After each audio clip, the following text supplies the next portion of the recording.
at the end of the match, because, we know that Cody won, he gets on the mic and says that he knows that Roman will be on SmackDown, and he just says, and I will be too. So we know that Cody's going to be on SmackDown. It's going to be the first time that him and Roman will be face to face, and I'm very excited about it because we're less than 5 weeks away now from the first night of WrestleMania. So it's about time. And I was saying that it is kind of a weird, I said this last night, even when I was watching it, I said it to my sister, that Cody is in such a weird position, I think, because, well, first, he's on Raw, and technically Roman's on SmackDown. So if he's never on Raw, as we said at the beginning of the show. Yeah, he's So not. that's awkward.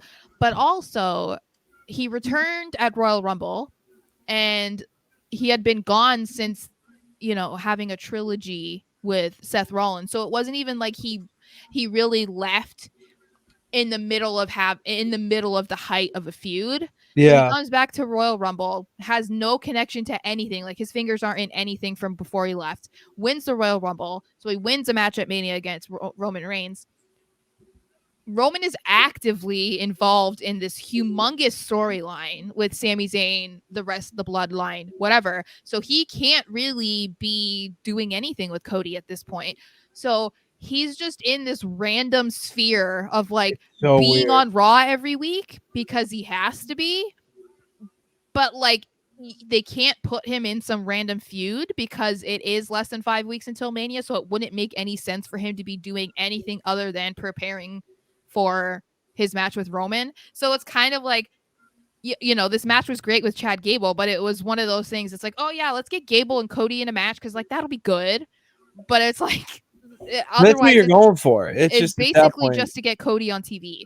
It is, but it's fine. I like it in the sense where if you're just gonna wrestle these guys and they're gonna put on great matches, yeah, you know what the outcome is essentially gonna be, but like you just want to be entertained for a good 20 minutes. I think you could do 20 minutes with someone, maybe 15, Mm-hmm. and that's at least 2 commercial breaks. So if you do stuff like that, as Corey Graves mentioned, iron sharpens iron. That's Cody's mentality. It is. Mm-hmm. And the way you do that is by being in these matches. Like put Cody and Johnny Gargano against each other That on would the be road fire. to, that would be an unbelievable match that, it doesn't matter that Johnny Gargano lost. It's just the fact that they're going to put on a banger match on one of the Mondays or one of the Mondays before Mania. And that's just going to make people like, wow, he's so good. I want to see him at the pay-per-view. Yeah. It's nice in that way. And also what it does is it sets up potential rivals for the title once he wins it.